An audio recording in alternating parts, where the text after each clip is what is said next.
இரண்டாவது படி தனிமையான ஜெபம். தனிமையான ஜெபம். இப்ப கையில வேதத்தை எடுத்தாச்சு, ஜெபிக்க ஆரம்பிச்சாச்சு.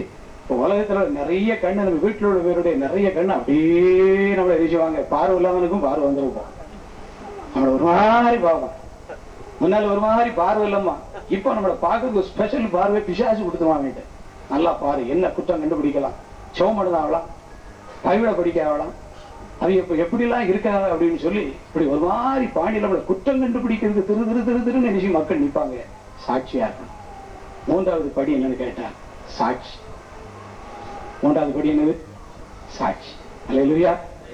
மூன்றாவது படி நம்முடைய கிறிஸ்தவ வாழ்க்கையில் எடுத்து நிறுத்துவதற்கு முதலாவது தனி வேத தியானம், இரண்டாவது தனிமையான ஜெபம், மூன்றாவது சாட்சி. அந்த சாட்சியா இருப்பதற்கு உதவி செய்வதற்கு பரிசுத்த ஆவியானவர். அப்போஸ்தலர் 1:8 குறிச்சிக்காங்க. அப்போஸ்தலர் 1:8 சாட்சியின் வசனமா குறிச்சிக்காங்க. பசங்க பரிசுத்த ஆவி உங்களிடத்தில் வரும்போது நீங்கள் பலனடைந்து எருசலேமிலும் யூதேயா முழுவதிலும் சமாரியாவிலும் பூமியின் கடைசி பரியந்தம் எனக்கு சாட்சிகளாய் இருப்பீர்கள். கைதட்டுங்க எல்லாரும். எனக்கு யாரா இருப்பீங்க? எனக்கு சாட்சிகளா இருப்பீங்க.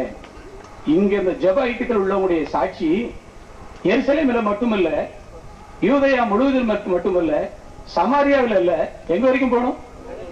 உலகம் முழுவதும் போகணும்.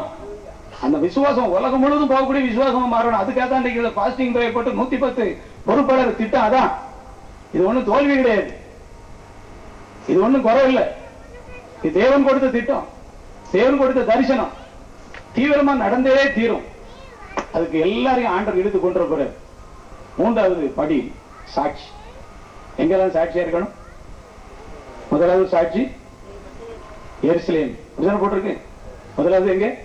எருசலேம்னா நம்முடைய வீடு. எருசலேம்னா என்னது? நம்ம எல்லாரும் வீட்டுல என்ன இருக்கோம்? இந்த கூட்டம் முடிஞ்சு போறோம், நாளைக்கு எல்லாரும் இங்கே இருக்க போறோம். எல்லாரும் எங்க போறோம்? வீட்டுக்கு தான் போறோம். எல்லாரும் ஒரு வீடு இருக்கு. வீடு இருக்கவங்களா இல்லையே சொல்லுங்க ஆகும். வீட்டுல குடி இருக்கவங்களா இல்லையே சொல்லுங்க ஆகும். எல்லாரும் வீட்டுல இருக்கா இல்லையா? எல்லாரும் வீட்டுக்கு தான் போறோம். கூட்டத்துக்கு போறான், என்னத்தை அள்ளி கொண்டு வந்தானோ அப்படின்னு சொல்லி சில வீட்டுல இப்ப சில வீட்டுல சந்தோஷமா எடுப்பாங்க. சில வீட்டுல அப்படியே ஒரு கூட்டம் அப்படின்னு சொன்னா நஞ்சா இருக்கும். நஞ்சாவது இன்னைக்கு சில ஆட்களுக்கு இந்த கூட்டம் அப்படின்னு சொன்னா அப்படி கசப்பா இருப்பாங்க. அவங்களால அந்த குடும்பத்தில் சாபங்களை வச்சிருக்காங்க. அந்த சாபங்களை உடைப்பதற்காக தான் இயேசு நம்மளை கொண்டு வந்திருக்கிறார். அல்லேலூயா, அல்லேலூயா.